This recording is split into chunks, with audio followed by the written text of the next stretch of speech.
Partai Demokrat Agus Harimurti Yudhoyono sepertinya percaya diri jika Anies Baswedan tak akan bisa maju jadi calon presiden tanpa dirinya.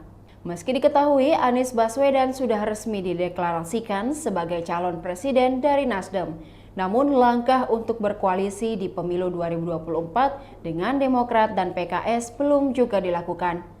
Hingga saat ini pun masih jadi pertanyaan alasan kenapa Nasdem belum mau mendeklarasikan koalisi bersama Partai Demokrat dan PKS. Lalu pertanyaannya, bagaimana seandainya Nasdem ogah berkoalisi dengan Demokrat? Pertanyaan itu ditujukan pada AHY belum lama ini.